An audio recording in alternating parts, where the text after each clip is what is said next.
Noong 1981, kasama ang Pilipinas sa mga pumirmang bansa sa Convention on International Trade of Endangered Species o CITES na nagbabawal sa pag-aangkat at paglalabas ng mga produktong mula sa mga endangered species.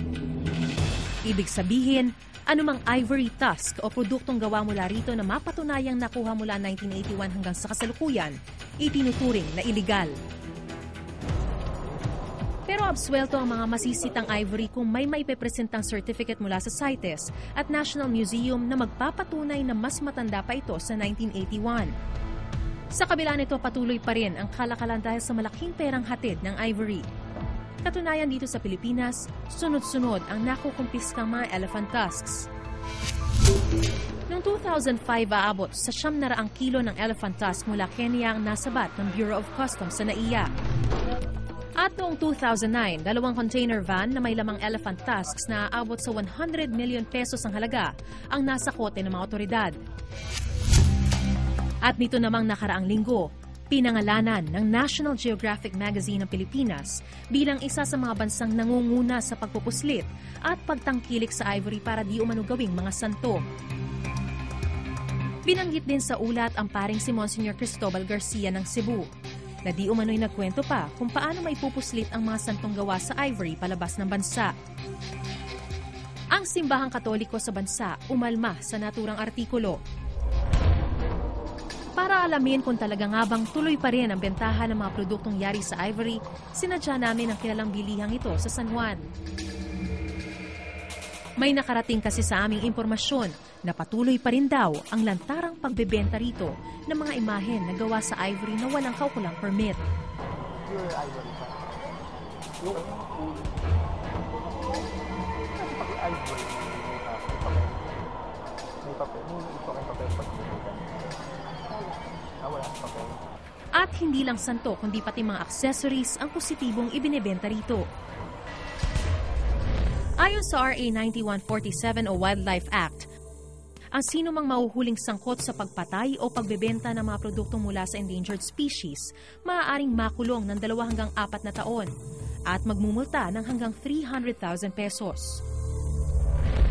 Sa tanggapan naman ng Protected Areas and Wildlife Bureau o PAWB, makikita ang ilan sa mga tusks na nasabat ng customs. Itong mga stocks na to, mga 2009 namin na confiscate. At more than 4,600 kilos yung nandito, meron pa kami dun sa loob. Pero hindi pa nga raw kumpleto ito dahil ang 700 kilo pa ng tusks na nasa kanilang pangangalaga nanakaw sa kanilang opisina. Ito yung yung fake niya, sarado to. Tsaka iba na, ibang klase na. Hindi na sa plastic na. Dapat yung dulo nito, butas. Butas siya. Dahil dito yung may laman eh.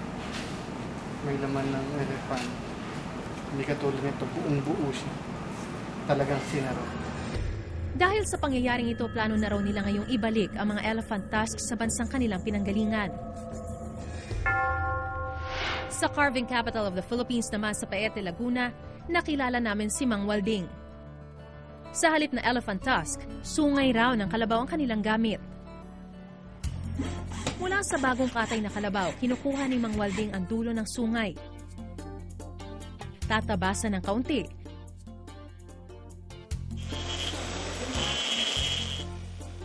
Saka ito sisimulang ukitan gamit ang maliit na makina.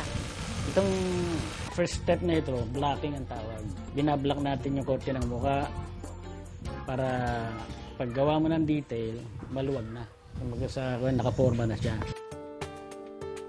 Pagkatapos, pakikinisin. Inamoy ko pero hindi siya mabaho. Kung ikukumpara natin sa ivory. Yung ivory kasi, pag ganito ang ginawa ko, sumabog na yung dust sa katawan ko. Ang amoy ko na, lalo na itong braso ko, amoy aso. Yung hindi napaliguan. Saka pakikintabin.